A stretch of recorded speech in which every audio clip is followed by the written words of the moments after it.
म्हणतात की भुकेल्या माणसाला जर अन्नदान केलं तर त्याच्या इतकं मोठं पुण्य नसतं. मग हो का? मग असं चप्पल काढून त्यांना असे हे जेवण खायला घातल्यानंतर त्यांना अजून छान लागतं का? ते मला नाही माहिती. पण अरे केदार, आपल्या प्रत्येक रूढी मागे, परंपरेमागे काही ना काहीतरी शास्त्र असतं. म्हणून आपण हे सगळं करत असतो. आता पूर्वीच्या काळी लोकांना हे समजावून सांगितल्यानं कळायचं नाही, म्हणून त्यांना भक्ती मार्गाने सांगितलं जायचं. मला कळेल अशा भाषेत सांगतेस का? कारण अनवाणी चालण्यामागे सुद्धा शास्त्र आहे. आता आपण नवरात्रीत जेव्हा उपवास करतो त्यावेळेस सुद्धा पायात चप्पल घालत नाही. देवळात जाताना पायात चप्पल नसते. जे लोक साधू संत असतात ते सुद्धा पायात चप्पल घालत नाही. कारण जेव्हा आपण अनवाणी चालतो त्यावेळेस आपला रक्तप्रवाह सुधारतो. आपल्या शरीरातली सगळी पोषक तत्व आपल्या पेशींपर्यंत पोहोचतात. जेव्हा घाम येतो त्यावेळेस शरीरातले टॉक्सिन्स बाहेर पडतात. मुळात काय, ते आपल्या फिटनेससाठी चांगलं असतं. हो.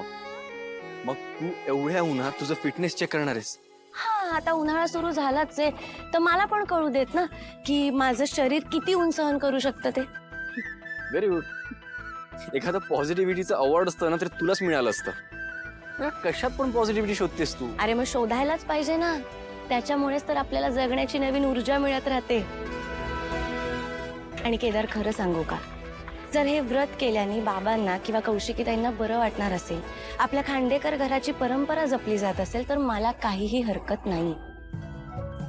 दे इकडे. अरे ठीक आहे, मी करते, थांब. खोटा तर खोटा, पण नवरा म्हणून मीही तुझी साथ द्यायलाच हवी ना बॉस. काही म्हणालास का?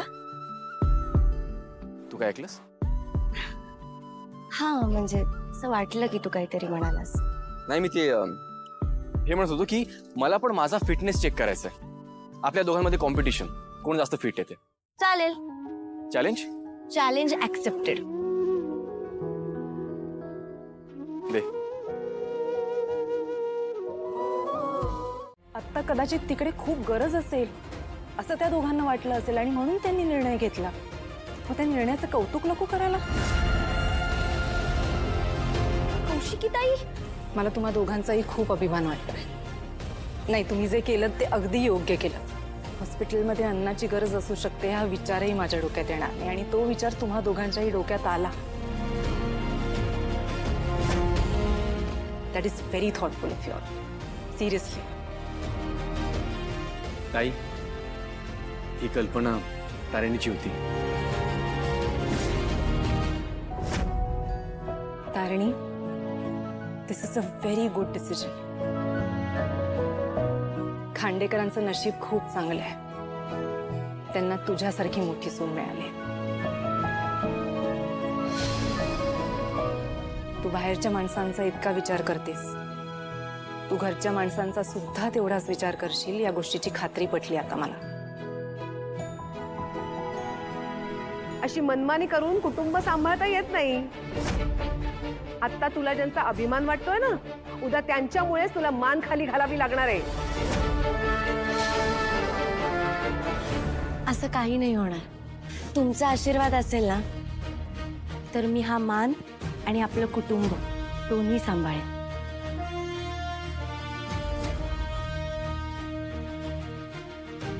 देताय ना आशीर्वाद?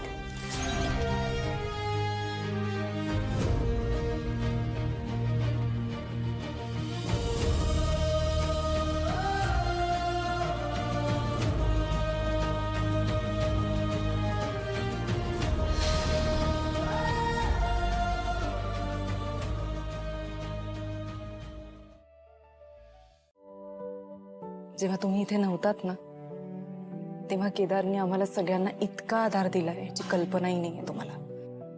युवराजला वाटत होतं की कदाचित तुम्ही मर्डर केला असेल, पण Kedar stood by you all along. That man, त्याला 100% या गोष्टीची खात्री होती की तुम्ही काहीच केलं नाहीये, तुम्ही निर्दोष आहात. आणि तो एक मुलगा म्हणून खंबीरपणे तुमच्या पाठीशी उभा राहिला. तो सगळ्यांना सांगत होता की तुम्ही काहीच केलं नाही, आणि सगळं त्यांनी इतकं मॅच्युअरली हँडल केलं. त्याचं कौतुक करावं तेवढं कमी आहे. तुमची इच्छा होती ना केदारने तुम्हाला बाबा म्हणावं, ती इच्छा आता लवकरच पूर्ण होणार आहे. खरंच तू म्हणतेस तसंच हो. तुला माहितीये का हे सगळं जयरामचं प्रकरण जेव्हा झालं तेव्हा मी आता इथून पुढचं आयुष्य तुरुंगात घालवेन ही भीती नव्हती मला. केदारच्या मनात माझ्याबद्दल आता काहीतरी नवीन गैरसमज निर्माण होतील आणि तो माझ्यापासून आणखी लांब जाईल ही भीती वाटत होती मला. पण नाही, आज त्याने माझ्यावरती विश्वास ठेवला. खूप छान वाटतंय मला. आणि बरं वाटायलाच हवं, कारण केदार सारखा मुलगा मिळायला नशीब लागतं दया काका. तो मुलगा अत्यंत जबाबदार आहे. नाही, पण फक्त केदारच नाही काय, ही आपली तारिणी ती सुद्धा खूप समंजस पोरगी आहे. नाही आता काय, घरातल्या मोठ्या सुनीचा मान मिळालाच आहे तिला. तू बघ कौशिकी, तारिणी ना सगळ्या घराला असं खूप छान सांभाळेल. आय होप तुम्ही जे म्हणताय ते खरं होईल. पण दया काका, जेवढं मी तारिणीला ओळखते ना, ती खूप इमोशनल आणि सेन्सिटिव्ह मुलगी आहे काका. नाही म्हणजे ती गोष्ट चांगली आहे, पण एक कुटुंब सांभाळण्यासाठी कधी कधी कठोर व्हावं लागतं. खूप कठोर निर्णय घ्यावे लागतात. कधी कधी स्ट्रिक्टही व्हावं लागतं. आणि मला असं वाटतं ते कंपनी सांभाळणं इतकंच कठीण आहे. एक सांगू तुला कौशिकी, त्या पोरीचं हळवं असणं हीच तिची खरी ताकद आहे. माणसांना असं एकत्र बांधून ठेवण्यासाठी संवेदनशील असणं खूप महत्वाचं असतं. आणि तिच्याकडे ते संवेदनशील मन आहे. घेईल ती सुद्धा निर्णय घेईल. आणि आपण सुद्धा हळूहळू सगळं पुढच्या पिढीकडे सुपूर्द करायला हवं ना. नाही तर ते लोक शिकणार कधी, नाही का? आपल्याला जमेल तेवढं शिकवायचं त्यांना.